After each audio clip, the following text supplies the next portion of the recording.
오늘 9월의 마지막 토요일인데 새벽에 나오신 성도님들을 주님께서 축복해 주시기를 기원합니다.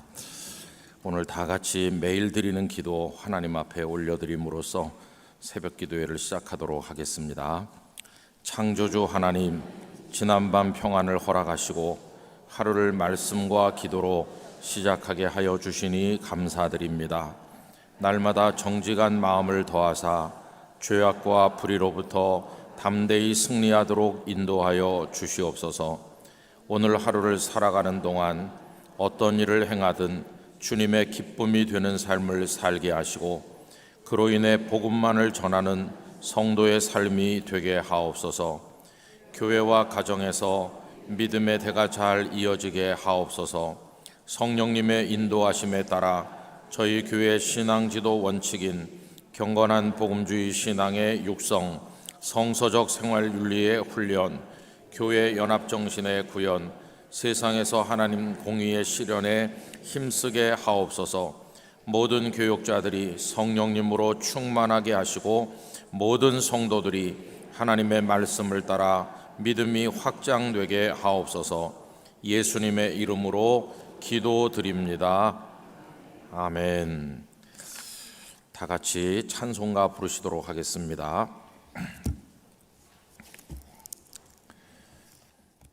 341장입니다.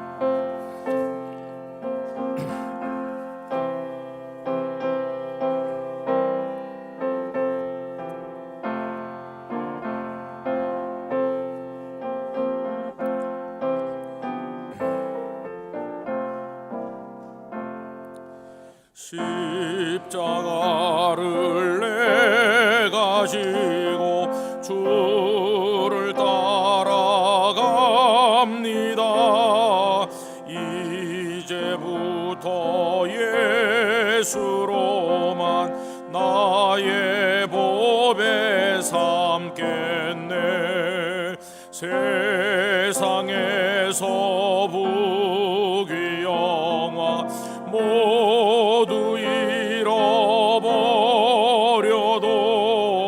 주의 평안 내가 받고 영생 복을 받겠네. 주도 곤욕 당했으니 나도 곤욕 당하리. 세상 사람 간사나 예수 진실합니다. 예수 나를 사랑하사 빛난 얼굴 보이면 원수들이 미워해도 염려할 것 없겠네. 내가 핍박 당할 때에 주의 품에 안기고 세상 고초 당할수록 많은 위로 받겠네. 주가 주신 기쁨 외에 기뻐할 건 무엇냐. 주가 나를 사랑하니 기뻐할 것뿐일세. 아멘. 오늘 아침 오이코스 성경 읽기는 마태복음 16장, 17장, 18장 이렇게 세 장 말씀이 되겠습니다. 그 중에서 새벽에 묵상하실 말씀은 17장 9절입니다. 17장 9절 우리 다 같이 합독하도록 하시죠.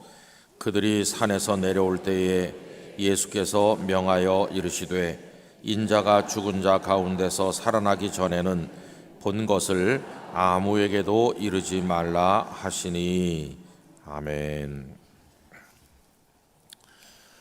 오늘은 우리 영락교회가 논산 훈련소 연무대 예배당에서 우리 병사들에게 진중 세례식을 거행하는 날입니다. 그래서 우리 교회에서 성도님들 많이 동행하시고 또 장로님들도 많이 가시고 또 목사님들도 많이 가셔서 오늘 정확히 몇 사람에게 세례를 베풀지 잘 모르겠습니다.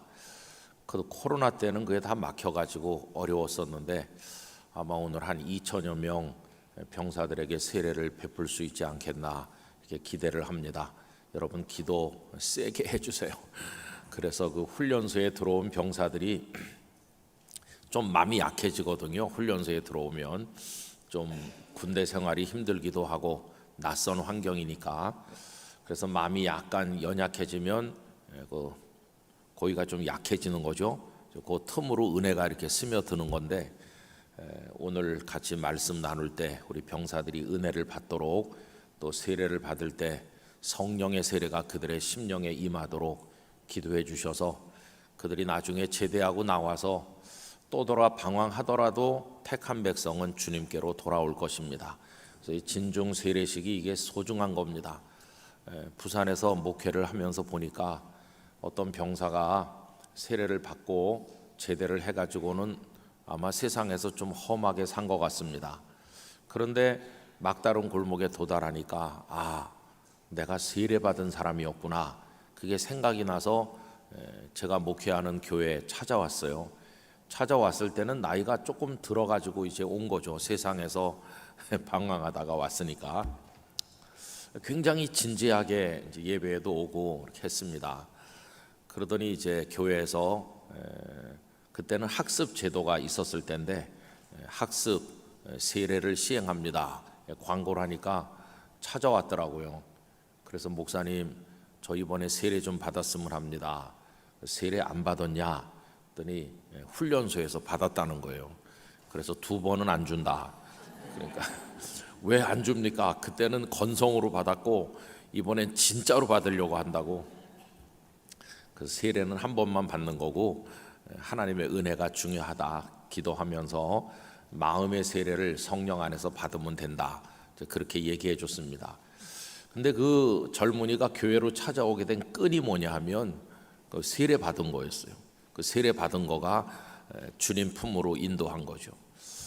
세례를 받았다는 거는 대단히 중요한 겁니다.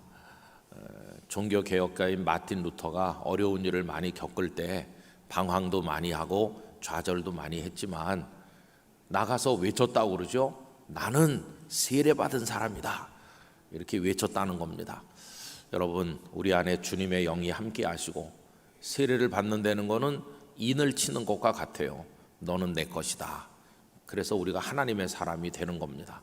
그래서 오늘 선교부에서 주관해서 갔다 오는데 그냥 연중 행사다 이렇게 생각하지 마시고 간절하게 여기서 기도해 주시면 하나님의 뜻이 이루어질 줄 믿습니다.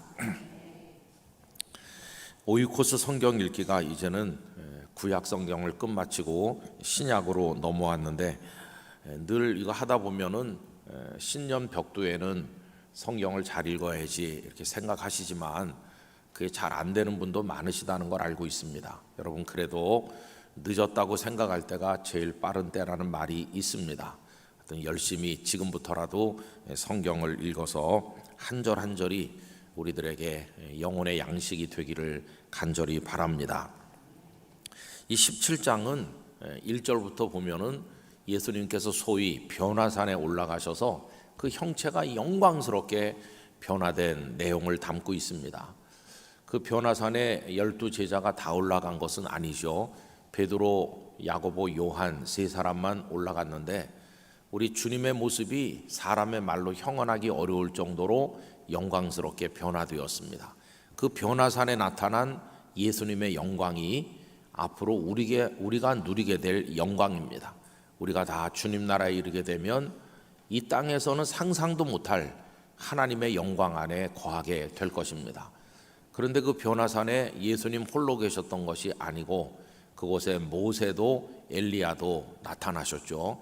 흔히 설명할 때 모세는 율법의 대표자라고 말하고 엘리야는 모든 예언의 대표라고 얘기하는데, 이 세 분이 나타나서 앞으로 예수님께서 순환 받으실 일을 두고 대화를 나누었습니다.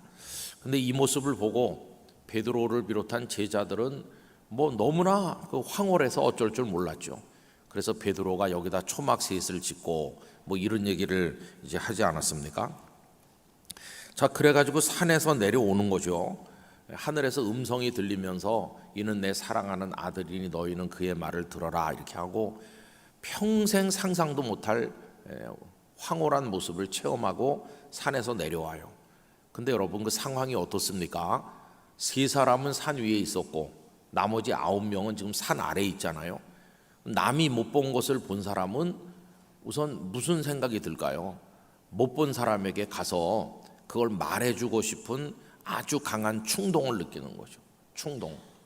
우리도 살다 보면 좀 특이한 체험을, 어떤 경험을 이제 할 때가 있잖아요. 예를 들면 요즘에 아주 유명한 무슨 연예인이라든지 뭐 그런 사람을 내가 어디서 만났다 그러면 와가지고 얘기하지 않겠어요? 벌써 여러 해 전입니다마는 요 교보문고에 우리 딸들이 갔었는데, 교보문고에서 어떤 정치인을 봤대요. 그 정치인이 누구라고는 말씀드리지 않겠습니다마는 별로 저는 안 좋아하는 정치인인데, 우리 애들은 교보문고 갔다가 그 정치인 봤다 그러면서 저한테 막 열을 올리는 거예요. 그래서 봐서 어땠는데, 매일 보는 아버지는 어떻게 생각하냐. 근데 그 정치인을 뭐 만나서 얘기를 하고 악수하고 그런 것도 아니에요. 먼 발치에서 본 거예요. 먼 발치에서. 근데 그게 뭐 굉장하다고 와서 또 얘기를 하더라고요. 사람은 다 그래요. 남이 못 본 걸 본 사람은 말해주고 싶고, 이 베드로와 야고보와 요한이 그 산 위에서 있었던 일을 산 아래 내려가면 그 9명의 제자뿐만 아니라 우리가 알고 있는 사람들에게 이 예수님께서 얼마나 놀라운 분인지를 우리가 그냥 다 얘기해야지 이렇게 생각을 했을 거 아니겠어요? 그런데 이제 오늘 읽은 9절 말씀, 그들이 산에서 내려올 때에 예수께서 명하여 이르시되 인자가 죽은 자 가운데서 살아나기 전에는 산 위에서 본 것을 아무에게도 이르지 말라 이렇게 하신 거예요. 쉿 이렇게 하신 거죠. 절대 말하지 마라 이렇게 하시는 거예요. 우리 같으면 사방으로 말해야 될 것 같은데 절대 말하지 말라고. 저도 이제 부산에서도 여기서도 이렇게 목회를 하면서 보면은 아마 정치하는 분들은 교회 목사가 좀 표가 된다고 생각하는 것 같습니다. 그래서 이제 부산같이 바닥이 작은 데일수록 더 그렇게 생각하는 것 같아요. 영도는 또 조그만 섬인데 거기가 그래도 국회의원 1명 뽑는 지역이었거든요. 그러니까 영도에 출마하는 분들은 제가 목회하던 교회를 종종 찾아옵니다. 뭐 예배 시간에 소개 같은 것도 안 하는데도 하여튼 찾아와서 뭐 이렇게 인사하고 표 좀 될라나 그런 기대를 하시는 것 같아요. 근데 그분들 참 재밌어요. 이제 제가 거기 오래 있었으니까 그 영도의 어떤 수건 사업이라고 할지 그런 게 어떻게 발의가 돼 갖고 논의가 돼서 여러 해 후에 재정을 국가로부터 받아 가지고 하게 되는지를 처음부터 제가 다 아는 거 아닙니까? 우리 목사님들이 건의하는 것도 많으니까요. 우리 영도를 위해서 이걸 꼭 해야 됩니다. 1년에 한두 번 구청장님과 예배도 드리고 그런 거 대화하는 시간이 있어요. 그러면 이거는 꼭 필요한 거라고 이렇게 얘기하면은 그 구청장님이 재정이 없어서 뭐 그러면 우리가 시에도 좀 건의하고 중앙 정부에도 우리가 건의서를 보내겠다. 뭐 이런 식으로 다 협력해 가지고 그래서 보조금이 내려오면 또 영도구도 그만큼 또 돈을 같이 내야 되거든요. 이게 시간이 좀 몇 년씩 걸리죠.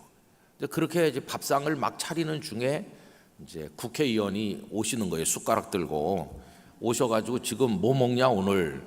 그러면은 우리가 지금 여기 밥을 안 치고 있습니다. 오늘 메뉴는 뭐예요? 이런 식으로 하면은 그분이 내가 좀 힘이 돼주겠다. 참 고맙죠. 그래서 이제 중앙에 가서 또 활동도 하시고 이렇게 해요. 근데 뭐 그 국회의원이 힘써 주신 게 얼마나 도움이 됐는지는 우린 잘 모르죠. 그래도 말이라도 한마디 관계 부처에 보태주면은 큰 도움이 되겠죠. 이제 그래가지고 이제 그게 성사가 된 거예요. 그래서 영도 주민들이 원하는 뭐가 하나 만들어졌다 그러면은 그냥 기뻐하면 되는 거예요. 야, 그래도 이런 게 생겼네. 이게 기뻐하면 되는데 그 구청장님이나 이렇게 정치하고 그런 분들은 그 다음에 꼭 하는 게 뭐냐면 현수막을 붙이는 거예요. 현수막.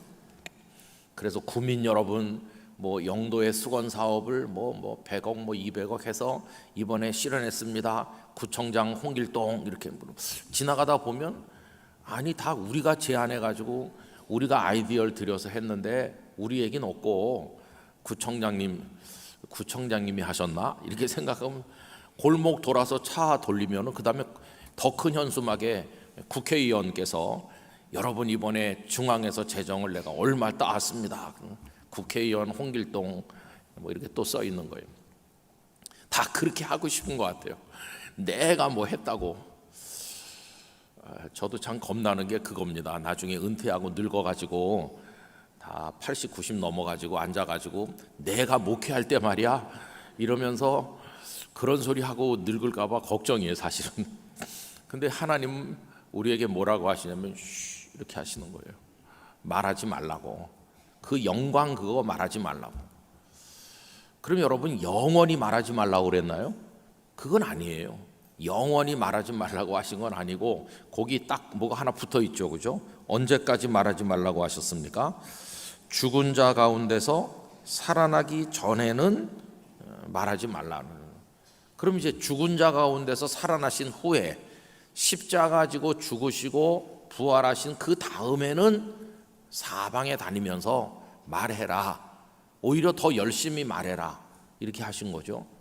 그러면 여러분 영광을 말하고 그 빛나는 업적을 말하고 뭔가를 자랑하려면 그 전에 먼저 뭐가 있어야 될까요? 십자가가 있어야 되는 거예요. 십자가를 지기 전에는 말하면 안 되는 거예요. 예수님은 내가 먼저 죽어야 된다. 먼저 죽고 부활하고 나면 그 다음에 말해야지. 여러분 뭔가를 자랑하려면 그 전에 죽음이 먼저 있어야 돼요. 고난을 먼저 겪고 난 사람이 그 다음에 가서 뭐 말을 하든지 그래야지. 고난은 요만큼도 안 겪고 수고도 요만큼도 안 한 사람이 좀 안 된 말로 광부터 내려고 그러면 이게 안 되는 거예요. 예를 들면 어떤 회사에 아주 재정 상태가 악화되고 회사가 문을 닫을 지경이 됐다 칩시다. 그래서 특별 CEO를 한 사람 모셔다가 이제 앉혀놓는 거죠. 이분이 이 회사를 다시 일으켜 주기를 바라면서 월급도 제대로 못 주는 그런 회사에 아주 명성이 자자한 경영인이 한 분 오셨다고 해봅시다. 그럼 그날부터 그분이 와서 사원들 앞에서 내가 왔으니까 여러분 이제 다 된 겁니다. 그러면서 고급 옷을 입고 최고급 승용차를 바꿔서 CEO가 타고 다니고 그러면서 광부터 내면 그런 거 되겠습니까? 진짜 그 사람이 나중에 사람들에게 박수를 받기 위해서는 뭘 먼저 해야 될까요? 고난부터 겪어야 되는 거예요. 나도 이 회사가 흑자로 돌아설 때까지는 월급을 반납하겠습니다. 이렇게 하면서 똑같이 그 작업복을 입고 공장 기계 사이를 누비면서 고생하는 근로자들과 함께 땀을 흘리고 회사에서 잠도 자면서 같이 고통받고 머리를 싸매면서 그렇게 수년간 노력을 해가지고 신제품을 개발하고 회사가 다시 살아나면 그때 가서 박수 받아도 늦지 않는 거예요. 그때는 누가 박수하라고 안 해도 다 그분을 존중할 거고 박수하겠죠. 오늘 고난 없는 영광을 떠버리는 사람이 너무 많아요. 예수님은 내가 십자가를 지고 죽는 게 있어야 되지. 그 다음에 내가 만왕의 왕 만주의 주가 되는 거니까 그때 가서 사람들에게 말해라. 지금은 아니다. 내가 십자가를 먼저 져야 된다. 그래서 여러분 우린 고난이라고 하는 거에 대해서 생각을 좀 해봐야 됩니다. 우리 교회도 그래요. 목회자든지 그가 누구든지 주님을 위해서 고난받을 각오를 해야 되고 수고를 해야 되고 새벽부터 밤까지 노심초사하면서 하나님 앞에 매달리면서 눈물로 기도하면서 그렇게 하고 나서 그 다음에 자 박수 쳐주세요 하는 게 아니라 남들이 우러나서 박수를 쳐줄 때 그게 진정한 영광이 되는 거죠. 그때까지는 입 다물고 있어라. 그렇게 예수님께서 말씀하신 것을 볼 수 있습니다. 그래서 오늘 새벽에 함께하는 우리 성도님들에게 드리고 싶은 말씀은, 우리를 떠버리고 자랑하는 말은 이제는 하지 말고 주님을 위해, 주님의 뒤를 따라가면서 복음을 위해 헌신하고 수고하는 고난의 삶을 먼저 걸어가기를 원한다는 것입니다. 여러분, 그게 먼저입니다. 그걸 평생 먼저 하고 그 다음에 영광을 하나님이 주시는 거죠. 영광부터 추구하는 건 순서가 틀렸어요. 부활이 먼저고 십자가가 나중인 게 아니라 십자가가 먼저고, 그래야 부활의 영광이 있는 것이죠. 주님은 아주 중요한 영적 원리를 이 한 절에서 우리에게 말씀하고 계시다는 것입니다. 그래서 여러분, 교회에서 뭐 헌신하시고 수고하고 섬기고 할 때 그거 우리 자랑하지 맙시다. 그냥 입은 다물고 열심히 주님을 위해 충성하고 헌신하는 우리 모두가 되기를 간절히 바라는 것입니다. 다 그저 저는 자랑할 게 없어요, 저는 하는 게 없습니다, 다 그렇게 자기를 낮추고 겸손하면서 열심히 기도하고 헌신하고, 때로는 손해도 보고 고난도 당하고 남들이 알아주지 않아서 섭섭할 때도 있지만은 지금은 말할 때가 아니야, 이러면서 주님만 바라보고 가면 주님이 다 아시는 거예요. 다 아셔서 우리에게 은혜와 축복을 내려주실 것입니다. 우리 영락교회가 그런 교회가 되기를 간절히 원하고, 우리 한 분 한 분이 그런 성도 되시기를 축원합니다. 기도하겠습니다. 존귀하신 아버지 하나님, 내일은 영락교회 전교인 만남주일로 지키는 거룩한 주일이요 9월의 마지막 주일인데, 오늘은 그 주일 예배를 위해 준비하는 날이며 토요일 새벽 성도가 함께하여 하나님 앞에 기도하는 시간입니다. 아버지 하나님, 예수님께서는 말로 형언할 수 없을 만큼 영광스러운 모습으로 변모하셨지만 제자들에게 고난을 받고 살아나기 전에는 절대로 말하지 말라고 말씀하셨습니다. 고난 없이 영광만을 떠버리는 저희들이 되지 않게 해주시고, 주님의 이 말씀 속에 담긴 영적 원리를 깊이 깨닫게 하여 주시옵소서. 아버지 하나님, 교회를 사랑하고 주님을 사랑하고 복음을 위해 헌신하는 이들이 많게 하시되 다 입은 다물고 부끄러운 마음으로 마땅히 할 일을 했을 뿐입니다 고백하며 하나님을 사랑하는 영락의 성도들 되게 해 주시옵소서. 내일 모든 성도가 다 같이 모일 때 연로하신 이도 불편했던 분도 새 힘을 얻어서 함께 모이게 하여 주시고, 무엇보다도 믿음에 타락하고 교회를 멀리하고 세상으로 나갔던 이들이 하나님의 집을 찾아올 수 있도록 은혜를 주시옵시고, 그동안 소원하여졌던 모든 이들이 예배당에 배단위 광장에 모여 하나님을 송축하도록 은혜를 내려 주시옵소서. 오늘은 진중 세례 예식이 있습니다. 오가는 길에 안전 운행이 되게 하시며 큰 은혜를 내려주셔서 연무대 교회 병사들에게 성령의 충만한 세례가 이루어지게 하여 주시옵소서. 오늘 아침 각자가 가지고 나온 기도 제목에 은혜를 더하시고, 우리가 영을 열어 하나님을 향할 때 하나님 하늘문을 열어 응답하여 주시옵소서. 예수님의 이름으로 기도 올리옵나이다. 아멘. 오늘 말씀을 생각하면서 기도하시고요, 전교인 만남주의를 통해 영락의 모든 가정이 성전에 나와 예배드리는 은혜를 주시도록, 모든 부서들마다 주일을 잘 준비할 수 있도록, 또한 말씀을 준비하는 목회자들을 위해서 우리 다 같이 합심해서 기도하도록 하겠습니다. 할렐루야. 거룩하신 아버지 하나님을 송축하며 찬양합니다. 오늘 토요일 새벽 기도에 저희들을 이 자리에 불러주신 하나님께 영광을 올려드립니다. 복되고 아름다운 날을 허락하셔서 오늘을 출발하였습니다. 오늘은 무수한 사람들이 맞이하고 싶었던 날이지만 세상을 떠난 이들이 얼마나 많이 있습니까? 저희들에게 오늘을 주신 그 이유를 헤아리게 도와주셔서 하나님의 은혜 보답하는 삶을 살아가게 하여 주시옵소서. 성도 한 분 한 분의 머리 위에 하나님의 손을 얹어 주시옵시고, 복의 복을 더하여 주시옵시고, 성령의 충만한 역사를 허락하여 주시기를 원합니다. 악령의 권세를 이길 영권을 주시기를 원하오며, 아버지 하나님, 죄악의 유혹을 물리칠 수 있는 용기와 믿음을 허락하여 주시기를 원합니다. 내일 전교인 만남주일에 연로하신 어른들로부터 태중에 잉태된 생명까지 다 같이 모여 하나님을 찬송할 때 큰 은혜를 주시기를 원하오며, 이 가을에 진행되는 총동원 전도 캠페인에 하나님의 은총을 더하셔서 사랑하는 이들이 다 예수 그리스도를 영접하는 역사가 이루어지게 하여 주시고, 아버지 하나님, 내일 예배를 위해 준비하는 모든 이들에게 성령의 충만함을 주사 예배 위원들 뿐만 아니라 배후에서 섬기는 모든 이들에게 하나님의 은혜를 더하여 주옵소서. 말씀을 준비하는 교육자들에게 하나님의 성령으로 충만함을 허락하여 주시기를 원합니다. 오늘 진중 세례의식이 은혜 중에 진행되게 하여 주시옵시고, 이 새벽의 앞자리부터 뒷자리까지 앉아 계신 성도들에게, 가정에서 영상으로 함께하는 이들에게 하나님의 은총을 내려주시기를 원합니다. 주여 역사하여 주시옵소서. 오 할렐루야. 나의 하나님 아버지, 이 새벽에 저희의 기도와 간구가 하나님의 세계에 도달하게 하여 주시옵시고, 하나님의 응답하시는 놀라운 역사를 경험하게 하여 주시옵소서. 맑은 영을 허락하여 주시고 하나님의 성호를 찬양하는 저희들이 되게 해 주시옵소서. 하나님을 사랑합니다. 하나님을 찬양합니다. 하나님 이 종을 붙드시옵소서. 주님의 영으로 함께하여 주시옵소서. 주님 도와 주시옵소서.